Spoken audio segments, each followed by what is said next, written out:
पाकिस्तान के प्रधानमंत्री इमरान खान कोरोना पर क्लीन बोल्ड हो गए हैं। कोरोना वैक्सीन पर पाकिस्तान के वजीर आजम हिट विकेट हो गए। कोरोना वैक्सीन पर पाकिस्तान में हाहाकार है, मुसीबत में इमरान सरकार है। इमरान को कोरोना का कांटा लगा, जिसके बाद वहां की आवाम में गुस्सा है, आक्रोश है। नमस्ते, मैं राशिद। पाकिस्तान के दो बड़े पत्रकार रऊफ कलसरा और आमिर मतीन ने एक टीवी डिबेट में भारत सरकार की तारीफ करते हुए इमरान खान की धज्जियां उड़ा दी। कलसरा ने तो यहां तक खुलासा कर दिया कि इमरान पाकिस्तान की जनता को कोरोना वैक्सीन के नाम पर धोखा दे रहे हैं।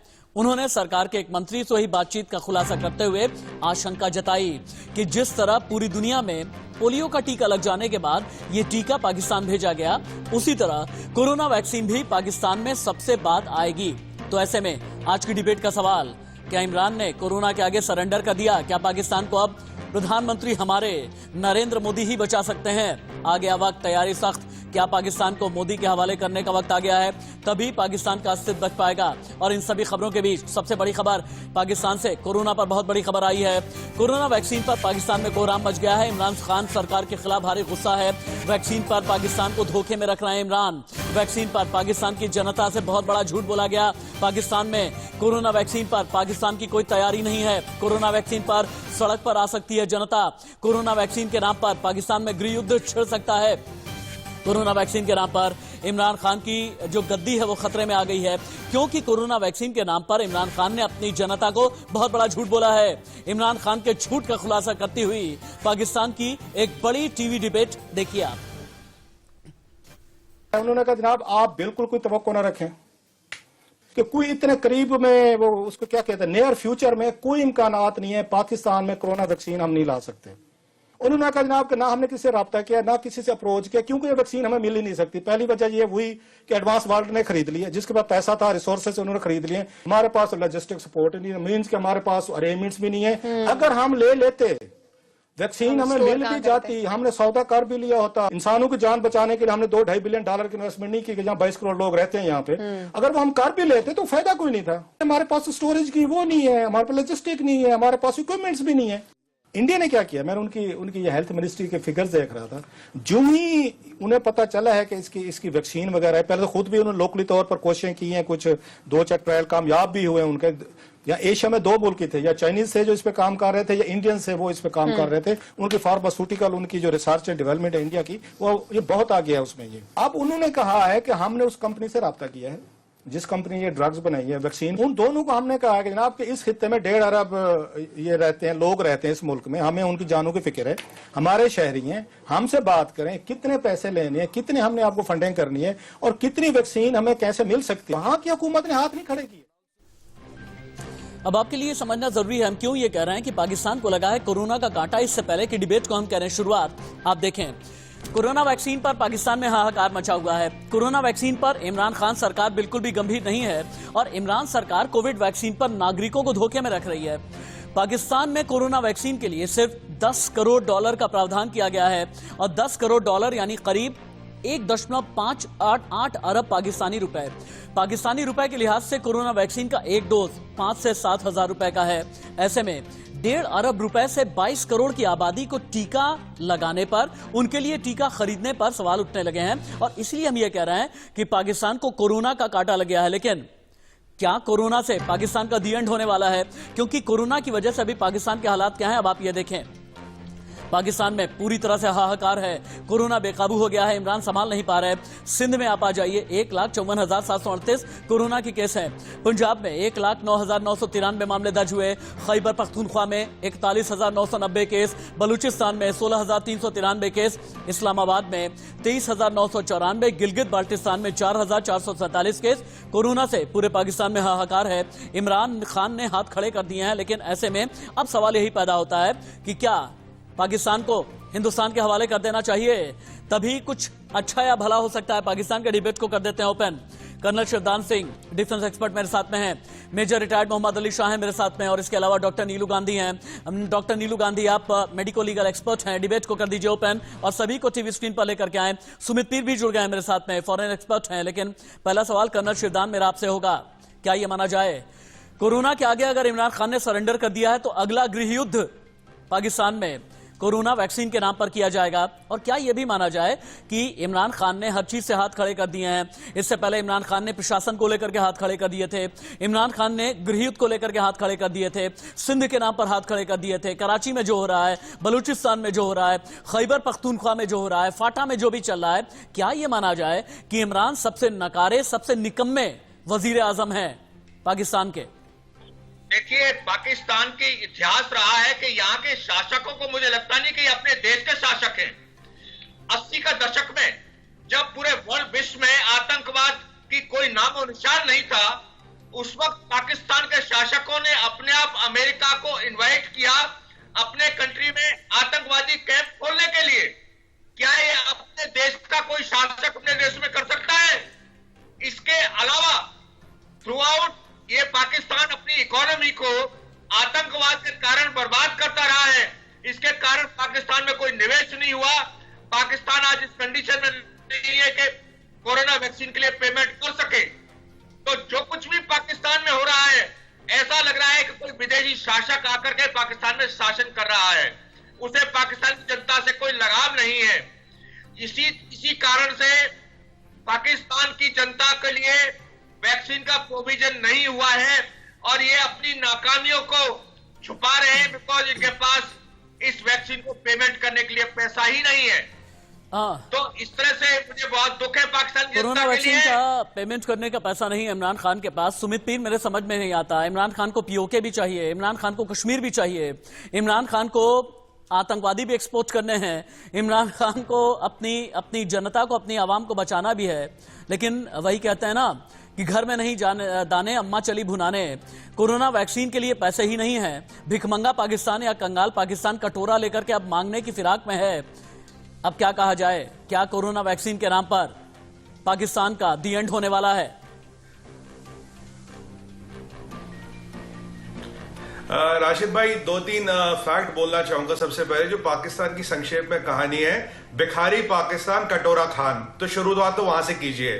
अब आए कोरोना की बात। राशिद भाई, 3-4 फैक्ट देखना चाहूंगा आपको। हमने आप तक 13 करोड़ टेस्ट किए, यूएस ने 15 करोड़ किए। दुनिया में सबसे ज्यादा टेस्ट यूएस के बाद हमने किए। दिन में करीब 15 लाख टेस्ट हम करते हैं आरटीपीसीआर। जो एंटीबॉडी होती है उनकी गिनती नहीं, वो लाखों में है। पाकिस्तान ने अब तक केवल 1 करोड़ टेस्ट किया और उसमें भी जहां हम 15 लाख दिन में करते हैं, वो 25,000 दिन में करते हैं। और वो जो किट यूज कर जाती है राशिद भाई, वो चाइनीज है, जिसकी कोई गारंटी नहीं है कि वो क्या दिखाए क्या नहीं दिखाए। अगर आप, पहली बात तो ये राशिद भाई, अगर आप टेस्ट ही नहीं कर रहे तो कोरोना मिलेगा कहां से? अब किसी के माथे पर तो लिखा नहीं आता भाई मैं कोरोना पॉजिटिव हूं। सबसे बड़ा दगा जो हुआ पाकिस्तान की जनता के साथ, इमरान खान तो टेस्ट ही नहीं कर रहा है भाई साहब। वैक्सीन तो बात की बात है, जो डिटेक्ट ही नहीं होगा। कहते हैं less talk less mistake, no talk no mistake, इनकी पॉलिसी वो है।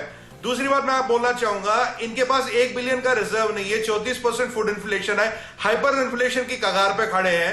अभी 1 बिलियन इन्होंने इससे मांगा चाइना से, पता नहीं क्या गिरवी रख के मांगा है। ऐसी परिस्थिति में वैक्सीन लाना तो दूर की बात है। हमारी बात कीजिए, 5 वैक्सीन हमारे स्टेज 3 के क्लिनिकल ट्रायल में है। एक और आपको जानकारी देना चाहूंगा सर, आपको पता होगा वैसे, हरियाणा के हमारे हेल्थ मिनिस्टर है, आज वो एक हमारी भारतीय कंपनी का वैक्सीन खुद पे टेस्ट कर रहे पीजीआई चंडीगढ़ में। ये है भरोसा हमारे अपने वैक्सीन पे। एक राजनीतिक पॉलिटिशियन हेल्थ मिनिस्टर खुद वॉलंटियर बन के वैक्सीन टेस्ट कर रहा है। उस कंपनी के मालिक ने आपको वैक्सीन ऑलरेडी लगाया है। तो हम फाइजर की भी वैक्सीन पे डिपेंड नहीं, हमने काफी स्टॉक तो कर लिया। हमारे अपने 5 वैक्सीन है जो बन रहे हैं। हमारे प्रधानमंत्री जी ने बोला हम पूरी दुनिया को वैक्सीन देंगे, जैसे हमने HCQ दिया। अब देखिए पाकिस्तान, अब देखिए हाफिज सईद या लखवी या जैश मोहम्मद वैक्सीन तो बनाएगा नहीं। अब वैसा आपने उनको ही डेवलप किया, IT डेवलप किया, इंटरनेशनल टेररिज्म, तो उससे क्या होगा? पैसे है नहीं, इंटरनेशनल टेररिज्म चल रहा है। और एक और बात बोलना चाहूंगा राशिद भाई, $250 मिलियन केवल है पूरे पाकिस्तान, 22 करोड़ लोगों का हेल्थ बजट, और $300 मिलियन की तो ये फौजियों को पर्स देते हैं, $2 बिलियन की पेंशन देते हैं। ऐसे देश में सही बताऊं, बुरा लगता मुझे कहने वाला, खुदा ही मालिक है, कुछ नहीं हो सकता। अब ऊपर वाले पे ये जो अपना चमत्कार दिखाए, आप इमरान खान के लिए कह रहे हैं सुमित भाई कि खुदा ही मालिक है और कोई कुछ कह नहीं सकता। लेकिन मैं तो ये कह रहा हूं, पाकिस्तान को ना खुदा मिला, ना विसाले सनम, ना इधर के रहे ना उधर के रहे हम, लेकिन कोरोना पर इमरान चाल पर चालबाजियां कर रहे हैं, दगाबाजियां कर रहे हैं, धोखेबाजियां कर रहे हैं। कोरोना पर इमरान की नई चाल क्या है, इंफोग्राफिक स्टूडियो आपको लेकर के चलते हैं। कोरोना पर इमरान की नई चाल में नाराजगी से बचने के लिए इमरान खान नया पैंतरा चल रहा है। कोरोना का हवाला देते हुए रैलियों और सभाओं पर प्रतिबंध लगाने में लगे हैं इमरान, और पाकिस्तान में कोरोना की दूसरी और सबसे खतरनाक लहर चलने लगी है। विपक्षी दल इमरान पर चुनाव में धांधली का आरोप लगाने में लगे हैं। धांधली और वैक्सीन पर नाराजगी से बचने के लिए इमरान ने नई चाल चल दी है। पाकिस्तान में लोगों के जुटने पर पूरी तरह बैन लगा दिया। पाकिस्तान में विरोध प्रदर्शन पर पाबंदी लगा दी। यानी इमरान खान ये जानते हैं कि अगर कोरोना से बचना है, अगर वैक्सीन पर बहुत ज्यादा एम्बैरेसमेंट से बचना है, तो ऐसे में लोगों के जुटने पर प्रतिबंध लगा दिया जाए, लोगों के बहस करने पर प्रतिबंध लगा दिया जाए, लोगों की जबान रोक दी जाए, ज्यादा अच्छा रहेगा। और हां, यह भी जानते हैं इमरान खान कि 2 दिन के बाद ही उनके खिलाफ बहुत बड़ा प्रदर्शन होने वाला है, तो फिर उन्हें घेरा जाएगा। आपने कोरोना पर कंट्रोल क्यों नहीं किया, वैक्सीन क्यों नहीं लेकर के आए, आप कटोरा लेकर के चीन के सामने जाते हैं, पाकिस्तान के सामने जाते हैं, रशिया के सामने जाते हैं, लेकिन आप कोरोना वैक्सीन के नाम पर कुछ भी मजबूती के साथ करके नहीं पा रहे। वहां पर जो विपक्षी दल है वो ये भी कह रहे हैं कि पूरी दुनिया में लगभग 100-125 जगह पर वैक्सीन पर काम चल रहा है, भारत खुद ही अपनी वैक्सीन पर काम कर रहा है, तो ऐसे में पाकिस्तान क्या कर रहा है। कर्नल शिवदान के पास एक बार फिर से मुझे लेकर के चलिए। कर्नल शिवदान, मुझे ये बताएं, क्या पाकिस्तान को आज की तारीख में एहसास होगा क्या कि हमने तो जैश पाल लिया, हमने तो लश्कर पाल लिया, हमने अलकायदा पाल लिया, हमने बड़े बड़े आतंकवादी पाल लिए, हमने हथियारों की फैक्ट्री भी लगा दी, हम परमाणु बम की धौंस भी देते रह गए। इससे अच्छा ये रहता कि हम अपनी रिसर्च डेवलपमेंट पर और भी ज्यादा काम करते, हम अपने हेल्थ सेक्टर पर और भी ज्यादा काम करते, डॉक्टर्स पर और भी ज्यादा काम करते, वैज्ञानिकों पर और भी ज्यादा काम करते, बजाय इसके कि हम डिस्ट्रक्टिव होते। कुछ कंस्ट्रक्टिव किया जाना बहुत जरूरी था। क्या इमरान खान को आज इस बात का एहसास होगा, कर्नल शिवदान? देखिए, ये बातें वो होगा। पाकिस्तान में इस्लामिक फंडामेंटलिज्म के चक्कर में ये अपने देश की हित को भी भूल गए हैं, और इनमें जैसे हम अपने देश में बोलते हैं हम राष्ट्रवादी हैं, देश के लिए सोचते हैं, हमारे यहां हर व्यक्ति पहला काम अपने देश के लिए सोचता है, और वहां पर ना तो इस्लाम के लिए सोचते हैं ना अपने राष्ट्र के लिए सोचते हैं। ये दोनों साइड में फेल है। इसी कारण आज पाकिस्तान के अंदर आतंकवाद को फैलाने में इन्होंने इस्लाम के कट्टरपंथ का सहारा लिया है, जो इन्होंने खुद अपने रिलीजन को बदनाम किया है। तो इस तरह से मैं कहना चाहता हूं कि पाकिस्तान का कोई फ्यूचर नहीं है। नहीं, पाकिस्तान का फ्यूचर अगर कुछ है ना, तो एक ही शर्त पर है, पाकिस्तान को प्रधानमंत्री नरेंद्र मोदी के हवाले कर दिया जाए। पाकिस्तान का एकदम विलय कर दें, ये कहते हुए कि भाई हमने हाथ खड़े कर दिए हैं, हम पाकिस्तान को बचा नहीं सकते। मेजर मोहम्मद अली शाह मेरे साथ में जुड़े हैं। मेजर मोहम्मद अली शाह, शायद अगर मैं ये बात कहूंगा बहुत से लोगों को ये लगेगा कि मैं जज्बात के रौ में बह करके ये बात कर रहा हूं। शायद बहुत से लोगों को ये लगेगा कि मैं अभी राष्ट्रहित या राष्ट्रवाद की भावना से अभिभूत हूं, इसलिए ये बात कर रहा हूं। लेकिन आपको लगता नहीं कि अगर पाकिस्तान को बचना है तो इधर उधर कटोरा फैलाने से बेहतर यह है कि नतमस्तक हो जाए हिंदुस्तान के सामने, और इमरान खान भी प्रधानमंत्री से यह कह दें कि भाई हिंदुस्तान को तो आप कोरोना से बाहर लेकर के जा ही रहे हैं, वैक्सीन पर बड़ी बड़ी रिसर्चेस, 3 बड़ी रिसर्चेस आप कर ही रहे हैं, 127 देशों के साथ में जो अलग अलग रिसर्चेस चल रही हैं उनके साथ आप संपर्क में हैं ही, तो कम से कम पाकिस्तान को भी बचा लीजिए। क्या वक्त आ गया है कि इमरान खान बिल्कुल थाली में रख करके ये कहें कि ये लीजिए पाकिस्तान आपके हवाले, ये लीजिए हमारा मुस्तकबिल आपके हवाले? जी देखिए, आपको याद होगा जब ये कोरोना मार्च अप्रैल में जब नया नया आया था, सब लोग घबरा रहे थे, तो हमारे देश के निवासी बाहर के मुल्कों में फंसे हुए थे क्योंकि फ्लाइट्स बंद कर दी गई थी। तब हिंदुस्तान एक ऐसा मुल्क था जिसने ऑपरेशंस किए और फ्लाइट्स भेजी उनको रेस्क्यू करने के लिए, यहां तक कि वुहान तक में भी जहाज भेजे हमारे, और वहां पे रेस्क्यू करने के लिए तक भी। लेकिन पाकिस्तान ने ऐसा नहीं किया था। पाकिस्तान के देश के निवासी वहां पे अटके हुए थे। अरे मेजर मोहम्मद अली शाह, आप फौजी हैं, आप भी क्या बात कर रहे हैं? अगर कुछ भी ऐसा भेज दिया गया ना, ये सोचने लगेंगे कहीं ऐसा तो नहीं कि हम सर्जिकल स्ट्राइक करने के लिए आ गए। अगर कुछ भी ऐसा भेज दिया ना, इन्हें यह लगेगा कि कहीं ऐसा तो नहीं कि हम एयर स्ट्राइक करने के लिए आ गए। आप तो फौजी हैं भाई, आप तो ये समझ लीजिए ना। पता ये चला कि एक जहाज हमने उड़ा दिया, वहां कराची से लेकर इस्लामाबाद तक हर जगह ब्लैकआउट हो जाएगा। थोड़ा सोचिए तो सही। उन्होंने अरे मेजर साहब थोड़ा तरस तो खाइए इमरान खान पे। अरे तरस खाइए, थोड़ा तो दिल रखिए बड़ा। आप हिंदुस्तानी हैं, हिंदुस्तानी का दिल तो बड़ा होना चाहिए ना, और फौजी का दिल तो और भी ज्यादा बड़ा होता है। अरे क्या बात कर रहे हो आप, सुन तो लो, हमारा दिल बहुत बड़ा है भाई। मैं ये कह रहा हूं कि वो बहुत ही बेशरम नेशन है, उन्होंने अपने लोगों को रेस्क्यू करने के लिए नहीं भेजा, वो लोग, उनको परवाह ही नहीं थी जैसे कि, और हमने भेजा। आप समझिए पहले बात, हम क्या कहने की कोशिश कर रहे हैं, आप समझ नहीं पा रहे हैं बात। तो हमने लोगों को, अपने देश निवासियों को रेस्क्यू करने के लिए भेजा, पाकिस्तान ने अपने देश के निवासियों को वहीं पे ही अटके रहने के लिए कर दिया। अभी देखिए जो फिजर कंपनी है और जो नया वैक्सीनेशन आया है, पाकिस्तान कहती है कि जो -80 डिग्री में वो प्रिजर्व होएगा। उनके पास, उनके मुल्क में कोई टेम्परेचर ही नहीं है ऐसा। भाई हिंदुस्तान कर सकता है। दूसरी बात, बल्कि तीसरी बात, पाकिस्तान जो है वो ड्रोन पे, टेक्नोलॉजी पे, आतंकवाद पे पैसे खर्च कर सकता है भिखारी होने के बावजूद भी।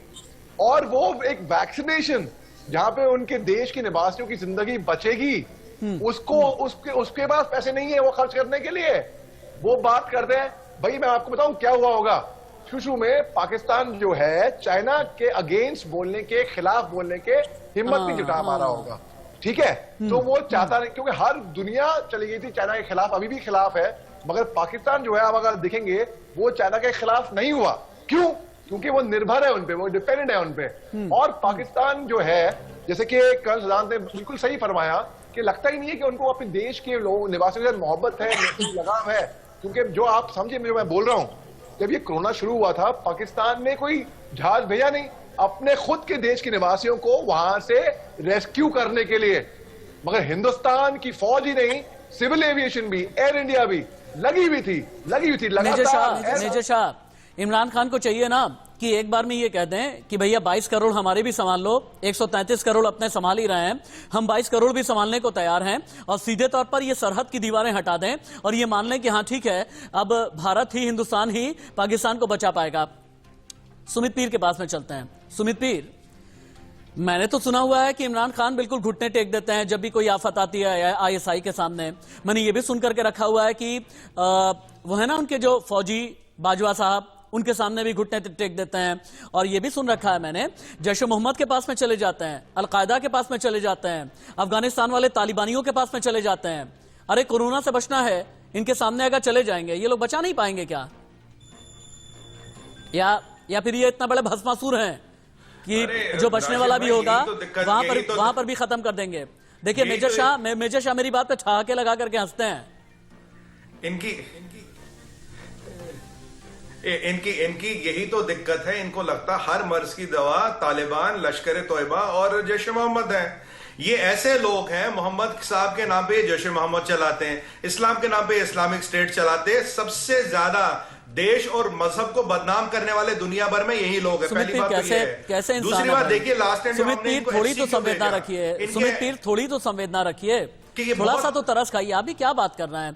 दिवाली आपने अभी मनाई है, इनकी दिवाली साल भर चलती है, कभी कराची में चलती है, कभी इस्लामाबाद में चलती है, कभी फाटा में चलती है, कभी बलूचिस्तान में चलती है, कभी सिंध में चलती है, कभी खैबर पख्तूनख्वा में चलती है, कभी पंजाब में चलती है। आप तो साल भर में एक दिवाली मनाते हैं, ये साल भर दिवाली मनाते रहते हैं। ये विस्फोटित भी होते रहते हैं, प्रस्फुटित भी होते रहते हैं, एक्सप्लोड भी होते रहते हैं, डिस्ट्रक्ट भी होते रहते हैं, बिगड़ते भी रहते हैं, बनते भी रहते हैं। कैसे बिगड़ते हैं ये तो पता है, बनते कैसे हैं ये किसी ने नहीं देखा। देखिए, अभी एक और बात बोलना चाहूंगा राशिद भाई, इनके यहाँ एक बहुत बड़ा घोटाला हो रहा है जो लोगों को नहीं पता। चाइना की जो फर्जी वैक्सीन है उसका क्लिनिकल ट्रायल पाकिस्तान में हो रहा। मैं ये बात पूछना चाहूंगा राशिद भाई, जब चाइना के पास 150 करोड़ की जनसंख्या, भाई उन्हें पाकिस्तान में ट्रायल करने की जरूरत क्या है? गिनी पिग एक वर्ड होता है अंग्रेजी में, गिनी पिग, जिनपे वो इंजेक्शन, बंदर पिग, जिनपे इंजेक्शन ट्राई करके देखा जाता है। तो मुद्दे की बात है, कोरोना छोड़िए, ये बताइए कि पाकिस्तान की जनता अब चाइना की गिनी पिग बन गई है। अरे 150 करोड़ चाइना की जनसंख्या, भाई तुम्हें पाकिस्तान में क्लिनिकल ट्रायल करने की जरूरत क्या है? हम तो किसी देश के पास नहीं, कि हमने सारी क्लिनिकल ट्रायल यहां कर ली, क्योंकि चाइना को अपनी वैक्सीन का भरोसा नहीं है। अब किस पे ट्राई करें? बेचारे गरीब पाकिस्तानी पे कर लो। और ये कौन करा रहा है?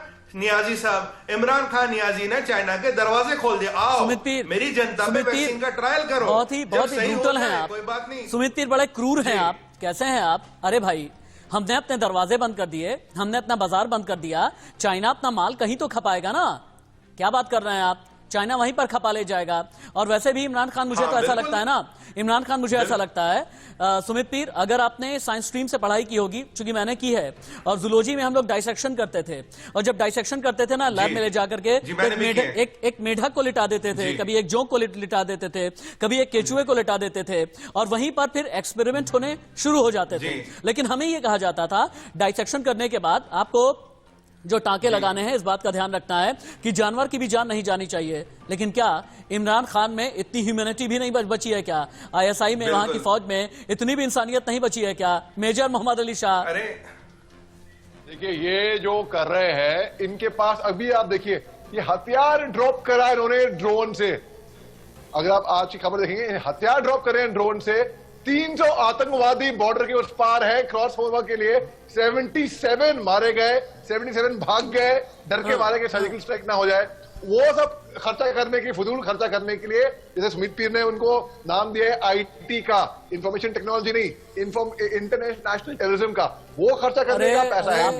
आपको पता है मेजर शाह, आप तो हालांकि बहुत ज्ञानी हैं, आप तो फौजी हैं, लेकिन क्या आपको पता है कि कल से ही रऊफ लाला से लेकर के जो जैश मोहम्मद वाला है ना, वो हाफिज सईद, ये दोनों ही बुर्के में छिपे हुए हैं, ये दोनों ही पर्दे में छिपे हुए हैं, और बार बार इन्हें लूप में बना करके इन्हें वीडियो दिखाया जा रहा है नगरोटा का, कि देखो कैसे किया जाता है आतंक को स्वाहा। बताऊंगा। और उम्मीद क्या कर सकते हैं उनसे? वो छुपते हैं, उनके जब प्रधानमंत्री छुप जाते हैं, वो मीटिंग पे नहीं पहुंचते हैं। अभी तकरीबन एक हफ्ते पहले जब उन्होंने कबूलनामा किया था पुलवामा हमले का, तभी उनके मंत्री ने ही खुद कह दिया था, उनके वजीर ने कह दिया था कि भाई इमरान खान उस मीटिंग में पहुंचे भी नहीं। जनरल बाजवा साहब थे, माथे पे पसीना था, पाँव कपकपा रहे थे, हाथ हिल रहे। इमरान खान ऐसे ही मीटिंग में थोड़ी ही पहुंचते हैं। आप लोगों को तो जानकारी होगी, कर्नल शिरदान, इमरान खान तो मेरे ख्याल से हर मीटिंग करने से पहले अपनी वो जो बेगम है ना, जादू टोना जो कर रही होती हैं, जो अपने आप को पीर फकीर पैगंबर बता रही होती हैं, उनसे राय लेने के बाद, सलाह मशवरा करने के बाद ही मीटिंग में जाते हैं। इमरान कोई भी अगर फैसला करना होता है ना, अपनी बेगम से पूछे बिना नहीं करते हैं। क्यों कर्नल शिरदान? देखिए, ये बड़े दुर्भाग्य की बात है कि एक देश का जो प्रधानमंत्री है वो इतना विश्वास करता है, जादू टोनों में विश्वास करता है, और उसे देश के साथ कोई लगाव नहीं है, जो अपने आप अपने देश को चीन के सामने परोस रहा है। आप राशिद साहब मेरी बात लिख लीजिए, अगले 10 साल में जैसे ईस्ट इंडिया कंपनी ने हमारे देश पर कब्जा कर लिया था, उसी तरह से हमारा पाकिस्तान चीन के कब्जे में होगा, और वहां पर वही होगा जो गिलगिट बाल्टिस्तान में हो, ये चीनी लोग कर रहे हैं। अपने चीन के एरिया में उन्होंने इस्लाम का गला घोटा है। क्विक सर, एक मिनट, मुझे क्विकली मेजर मोहम्मद अली शाह के पास में जाना चाहिए। मेजर मोहम्मद अली शाह, अगले 10 साल में कर्नल शिरदान का यह कहना है कि पाकिस्तान पूरी तरह से चीन के कब्जे में चला जाएगा। क्या इसका मतलब यह है कि गिलगित बाल्टिस्तान को जिस तरह से 5वें प्रांत का दर्जा देने की बात अब चल रही है, तो क्या यह वक्त आ गया है कि पीओके में हमारा अग्रेशन और भी ज्यादा बढ़ना चाहिए? क्या यह वक्त आ गया है कि अब पीओके पर पूरी तरह से कब्जा हमारा होना ही होना चाहिए? क्या वक्त आ गया है कि गिलगित बाल्टिस्तान से आगे निकल करके मुजफ्फराबाद से आगे और निकल करके कराची तक भी हमारी नजर होनी चाहिए? बिल्कुल दुरुस्त फरमाया आपने। सबसे पहले तो मैं ये सलाह दूंगा कि गिलगिट और बल्टिस्तान थोड़ा सावधान रहे पाकिस्तान से, जो कि गिलगिट की तरह रंग बदलता है। पहली बात तो जैसे कि 1999 में कारगिल युद्ध में उन्हें अपने सैनिक भेजे थे, अपने फौजी भेजे थे, बाद में बोला जब वो शहीद हुए कि भाई नहीं हमारे फौजी नहीं है ये, तो वो रंग बदल सकता है। अब वो बोलते हैं कि भाई हम उग्रवाद नहीं भेज रहे हैं, उनका इंटरनल मामला है। भाई इंटरनल मामला होता तो इमरान खान मार्क जुकरबर्ग को क्या फेसबुक पे बोलते हैं कि सोशल मीडिया कंटेंट पे इस्लामोफोबिया हो रहा है? भाई वो खुद जिम्मेदार है इस्लामोफोबिया के, ठीक है। उसके अलावा वो यूएन में जाके बोलते हैं हिंदुस्तान के बारे में, अरे अपने मुल्क को संभाल लो भैया, वो संभालने बहुत बड़ी बात होगी। अपने गिरबान में तो झांकी देख रहे हैं, बाहर के मुल्कों में ज्यादा रुचि रख रहे हैं। दूसरी बात, मैं अपनी पीसीआर से ये गुजारिश करूंगा कि डॉक्टर नीलू गांधी को जोड़ने की कोशिश करें, क्योंकि आगे हम वैक्सीन पर ही बात करने वाले हैं। मेजर शाह अपनी बात को आगे बढ़ाएं आप, लेकिन डॉक्टर नीलू को जल्दी ही मेरे साथ में जोड़ें। जी, तो उसके बाद अब पाकिस्तान जो है अपनी खुद की कब्र खुद ही खोद रहा है, कर्जे में डूबा हुआ है पाकिस्तान। अमेरिका ने सपोर्ट विड्रॉ कर लिया है। प्रेसिडेंट ट्रंप कहते हैं हम इनको वहां पे पैसे भेजें और ये अफगानिस्तान में हमारी फौज को शहीद करें, वो हम नहीं होने देंगे। सिंध में सिविल वॉर हुई थी। आर्मी जो है उनकी, ताजुब की बात यह है, अगर हम देखें तो पाकिस्तान में एक तरीके से आर्मी रूल है, क्योंकि पाकिस्तान का कोई दिमाग बुद्धि तो है नहीं अपनी खुद की, जो आर्मी बोलेगी वो करेंगे। अब वही आर्मी के जो जाबाज सिपाही होते हैं, अगर आप उनको आप इज्जत नहीं दे पाते हो, जैसे हिंदुस्तान में फौजियों को इज्जत मिलती है, हमारे प्रधानमंत्री दिवाली पे लोंगीवाला पोस्ट पे गए फौजियों का मनोबल बढ़ाने के लिए, वहां पे तो फौजियों का मनोबल नीचे है, फिर भी वहां पे कह रहे हैं मिलिट्री रूल एक तरीके से। ठीक है मेजर शाह, ठीक है मेजर शाह, चूंकि आप लोगों की बात से और कई खतरनाक स्थिति पाकिस्तान के लिए निकलती हुई नजर आ रही है, तो मुझे डॉक्टर नीलू गांधी जो कि मेडिको लीगल एक्सपर्ट है उनके पास भी जाना बहुत जरूरी है। डॉक्टर नीलू, अभी हमारी डिबेट में एक बात यह निकल करके आई है कि चीन अपनी वैक्सीन के जितने भी एक्सपेरिमेंट हैं वो करने के लिए पाकिस्तान की आवाम को गिनी पिग के तौर पर इस्तेमाल करने जा रही है। यह बहुत बड़ा खुलासा है सुमित पीर ने अभी अभी हमारे चैनल पर किया है। अगर चीन की तरफ से ऐसा किया जा रहा है तो यह स्थिति कितनी ज्यादा खतरनाक होने वाली है पाकिस्तान के लिए? देखिए, वैक्सीन की अभी जो ट्रायल्स चल रही हैं उसके अंदर मेनली हम लोग जो देख रहे हैं वो दो चीजें, देखो दो कंपोनेंट देख रहे हैं। एक कि कितनी इफेक्टिव है वैक्सीन, ठीक है, और दूसरी चीज देख रहे हैं कि कितनी ज्यादा उसके साइड इफेक्ट्स हैं। हर वैक्सीन के कुछ ना कुछ साइड इफेक्ट्स होते हैं। अब अगर साइड इफेक्ट्स किसी वैक्सीन के ज्यादा है देन कंपैरिजन टू जो उसके एफिकेसी है, तो ये तो एक बहुत बड़ी जिसको कहते हैं चिंताजनक बात है। जिसके ऊपर भी ये ट्रायल होगा उसके ऊपर ये बहुत ज्यादा साइड इफेक्ट्स हो जाएंगे। ज्यादातर इनके साइड इफेक्ट्स होते हैं कि फीवर हो जाना, डिजीनेस होना। डॉक्टर नीलू, अब प्रोग्राम के अगले हिस्से में मैं ज्यादातर आपके साथ ही बात करूंगा, क्योंकि वैक्सीन को लेकर के, वैक्सीन ट्रायल को लेकर के हिंदुस्तान के कॉन्टेक्स्ट में और बाकी पूरी दुनिया के कॉन्टेक्स्ट को भी लेकर के मुझे बात करनी है। लेकिन सुमित पीर के दिल में बड़ा दर्द हो रहा है, सुमित पीर के माथे पर शिकन है। सुमित पीर ये सोचना है कि इतने बड़े बड़े क्रांतिकारी पाकिस्तान में बैठे हुए हैं, तथा कथित क्रांतिकारी बैठे हैं, इतने बड़े बड़े जिहादी बैठे हुए हैं। सुमित पीर के दिल में ये चला है, आय हाय क्यों नहीं इन सबको वॉलंटियर बना दिया जाता। सुमित पीर के जहन में ये चल रहा है कि अगर वॉलंटियर बनना है इमरान खान क्यों नहीं बनते, अगर चाइना के माल, चाइना के वैक्सीन का अगर वॉलंटियर बनना है तो बाजवा क्यों नहीं बनते, ISI के चीफ क्यों नहीं बनते, जैश मोहम्मद वाले क्यों नहीं बनते, हाफिज सईद क्यों नहीं बन रहा है, रऊफ लाला क्यों नहीं बन रहा है, ज़कीर रहमान लखवी क्यों नहीं बन रहा है। अब यही सोच रहे हैं सुमित पीर, यही चल रहा है ना कि ये लोग तो वो हैं जो ये कहते हैं जिहाद के नाम पर जाओगे, अगर शहादत पाओगे तो फिर कई हूरें इंतजार कर रही होंगी, जन्नतुल फिरदौस का दरवाजा खुला होगा, और अगर जन्नत का दरवाजा खोलना ही है तो फिर आवाम के नाम पर क्यों नहीं खुल रहा। यही चल रहा है ना आपके जहन में कि तथाकथित क्रांतिकारी तो बैठे हुए हैं अपने लिए खोल। बिल्कुल, मैं क्या नहीं राशिद भाई, ये पाकिस्तान कहते हैं ये लोग एनजीओ चलाते हैं, ये कोई आतंकवादी नहीं, ये तो एनजीओ चलाते हैं, ये ह्यूमैनिटी का काम करते हैं। बाकी मैं आपको एक बार बताऊं, अगर मैंने आपको इसीलिए प्रोग्राम के शुरू में बोला, हमारे हरियाणा के हेल्थ मिनिस्टर अनिल कुमार विज जी खुद आज हमारे वैक्सीन का ट्रायल कर रहे हैं पीजीआई चंडीगढ़ में, रोहतक में। यह है भरोसा हमें हमारी बनाई हुई चीजों का, यह है भरोसा में भारत पे, भारत के प्रोडक्ट पे, भारतीयता पे। मैं चैलेंज करता हूं, आपने बहुत सही बोला, इमरान खान क्यों नहीं ट्रायल करता चाइना के वैक्सीन का खुद में।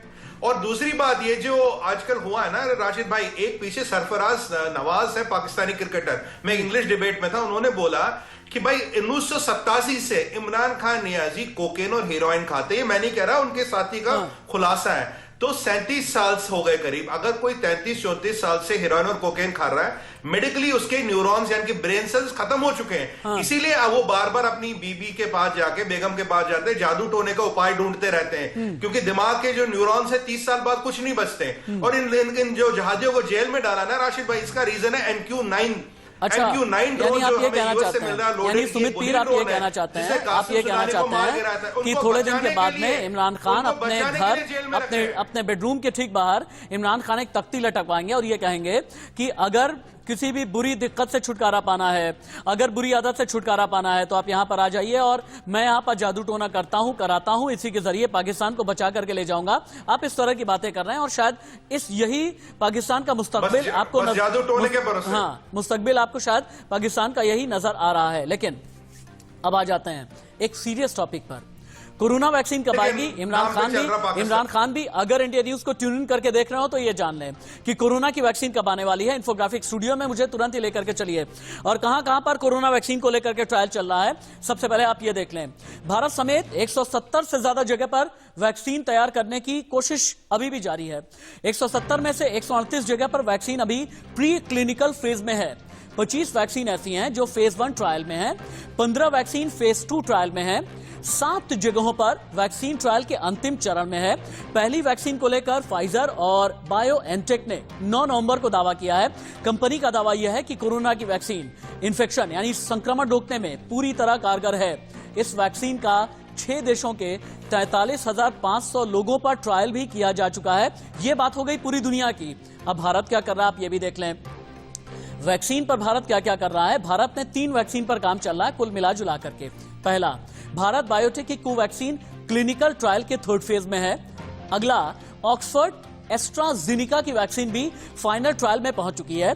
और 3rd है जाइडस कैडिला की वैक्सीन के भी जल्द फेज 3 के ट्रायल शुरू हो जाएंगे। तो ऐसे में डॉक्टर नीलू के पास में मुझे जाना ही जाना पड़ेगा। डॉक्टर नीलू, पाकिस्तान की तो बात हो गई कि पाकिस्तान क्या कर रहा है। पाकिस्तान कोविड वैक्सीन के नाम पर कितना फेल्ड स्टेट अपने आप को साबित कर चुका है। लेकिन भारत में जो 3 अलग अलग क्लिनिकल ट्रायल चल रहे हैं, जिस फेज के भी ट्रायल हैं, जैसा कि मैंने बताया है, क्या यह माना जाए कि दिसंबर तक या फिर जनवरी तक कोरोना की वैक्सीन आ जाएगी भारत में खुद ही बन करके, और अगर आएगी तो एक्यूरेसी क्या होगी?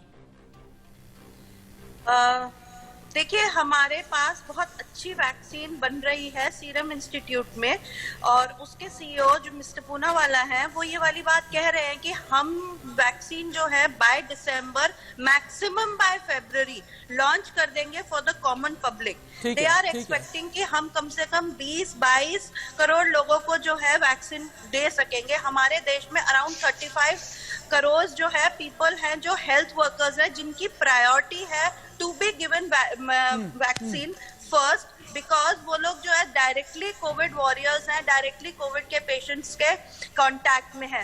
सो हमारे यहाँ पे वैक्सीन जो है 99% फेब तक अवेलेबल होगी, जिसकी एफिकेसी ये समझी जा रही है अराउंड 95% तक होगी अगेंस्ट द कोविड वायरस।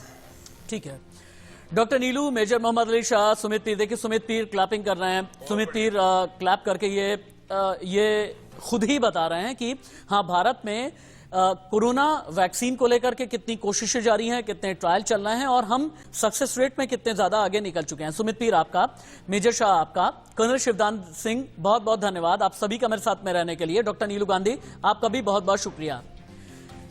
अब एक चीज यहां समझने वाली है, on a very very serious note, Imran Khan को भी यह समझना चाहिए कि आवाम को, उनकी आवाम को, 22 करोड़ जनता जो पाकिस्तान की है, उन्हें रोटी कपड़ा मकान चाहिए, उन्हें बिजली सड़क पानी चाहिए, उन्हें जिंदगी चाहिए, कोरोना के खिलाफ लड़ाई चाहिए, उन्हें बम बारूद नहीं चाहिए, उन्हें न्यूक्लियर वेपन्स नहीं चाहिए, उन्हें जैश मोहम्मद नहीं चाहिए। इमरान खान को यह समझना होगा। अगर नहीं समझेंगे तो पाकिस्तान का दी एंड हो जाएगा।